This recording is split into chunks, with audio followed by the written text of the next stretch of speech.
An intriguing film now on BBC World News that begins with writer Edward Fitzgerald's interest in Persian poet Omar Khayyam. Fitzgerald investigates his main achievements and hears from academics around the world about the enduring legacy of this extraordinary scholar. 'Tis all a checkerboard of nights and days, where destiny with men for pieces plays. The words of an 11th century Persian Omar Khayyam. In the West, his poetry made him a household name. It became the most famous book of poetry in the English language. Americans immediately embraced the Rubaiyat. Omar Khayyam is right to move in finger rights and having writ moves on. Nor all your piety nor wit shall lure it back to cancel half a line. زندگی کن. قدر این دنیا تو بدون. تو چی میدونی که بعدش چیزی هست یا نیست؟ But he was also a formidable scientist. I think his greatest achievement in astronomy was to get an incredibly accurate measurement for the length of the tropical year. And a calendar so accurate it is still in use today. This is the story of an intellectual giant whose legacy stretches into the 21st century.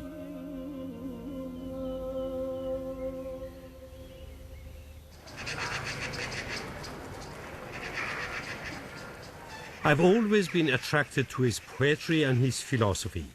Now I'm going on a journey to find out more about Omar Khayyam and his place in the world today.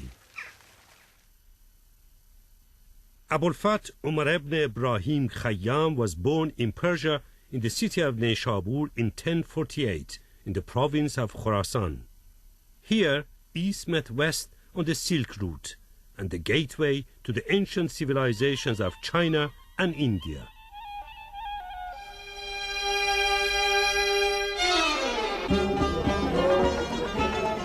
This is Nishabur's Omar Khayyam High School, where they are starting the National Day of Celebration of Omar Khayyam's life.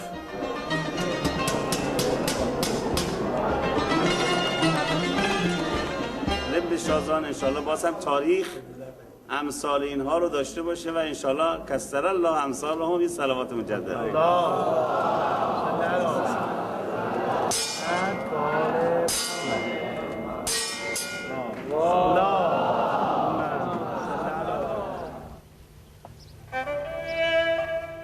The original city was destroyed by a series of earthquakes and later by the Mongol invasion. Only the remains of medieval Nishabur exist today.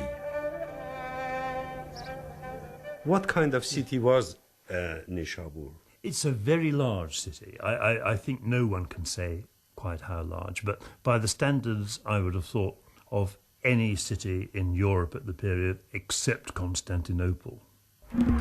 In 1040, Persia was invaded from the east by nomadic tribal Turks known as the Seljuks.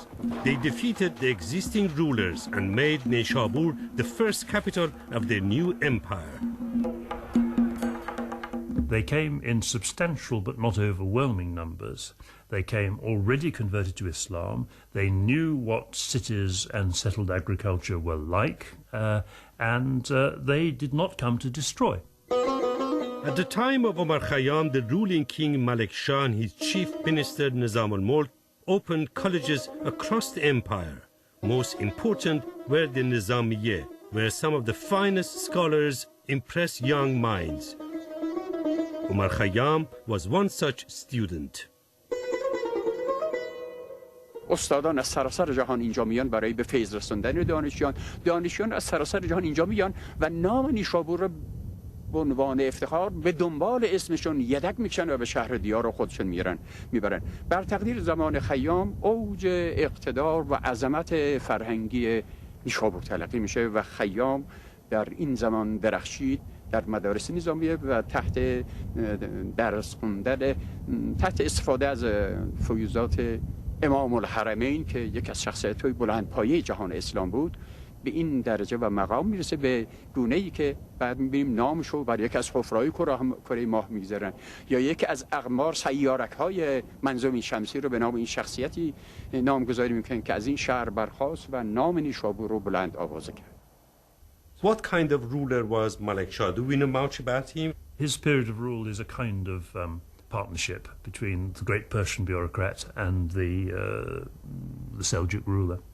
Omar Khayyam comes to court and becomes a very close intimate of Malik Shah.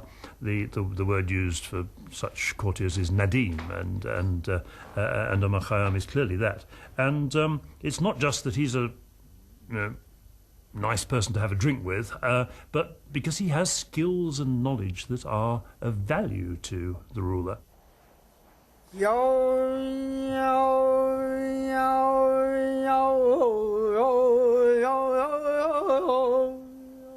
At the remains of a palace in old Neshabur, I come across a man whose performance of Omar Khayyam's poetry has made him something of a local celebrity.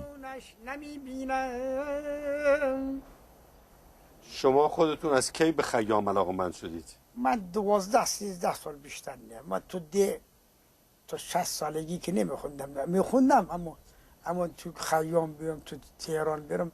با 7000 سالگان سر به سری، خدای من، محبوب من، امید من، یا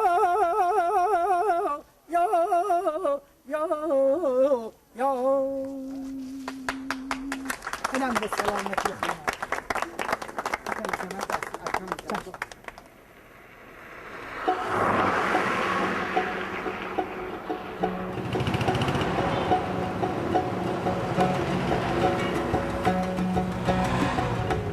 Nearly 900 years after his death, Omar Khayyam's name can be seen everywhere in the streets of modern-day Tehran.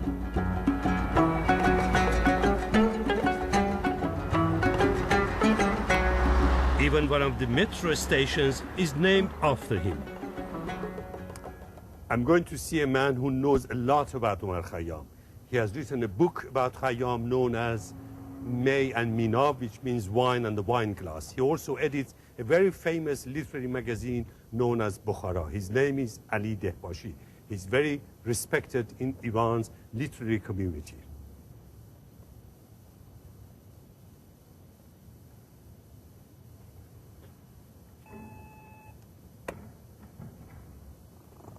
سلام علیکم. به به به به آقای دهباشی، حال شما چطوره؟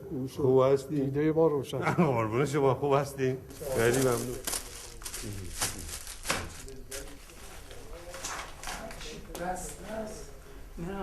شما چطور شد که این کتاب قطور می و مینا رو سراغش رفتید و در مورد خیاط چاپ کردید؟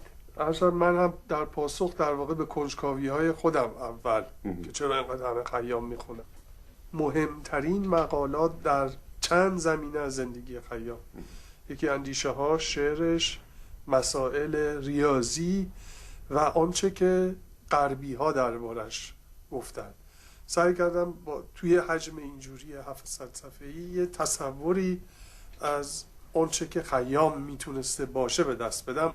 توانسته به اعماق روح انسانی دست پیدا کنه و روی نکاتی دست بذاره که این مربوط به دردها و آمال انسانی در طول هزاران سال باشه و این دردها تغییری نکرده از یک جهت.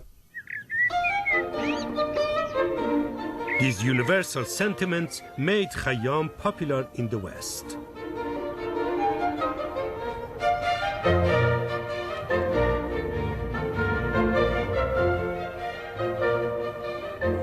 In the summer of 2009, academics and scholars from across the world gathered at the University of Cambridge to celebrate Omar Khayyam.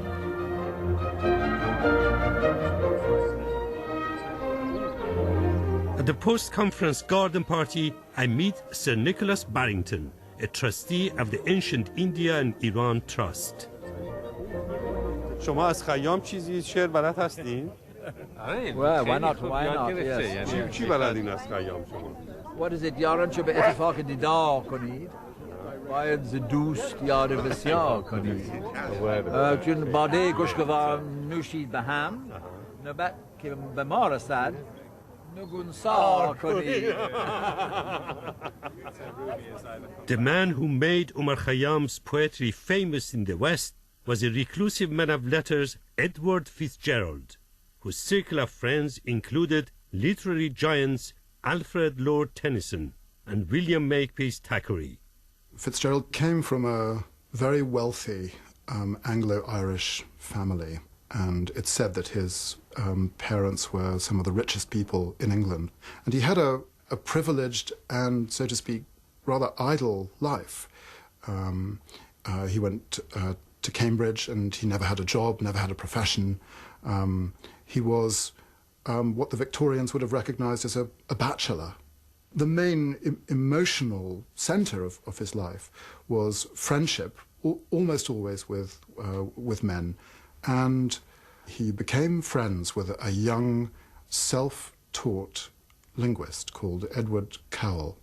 And he knew Cowell when he was in his late 30s, and Cowell was 18 or 19.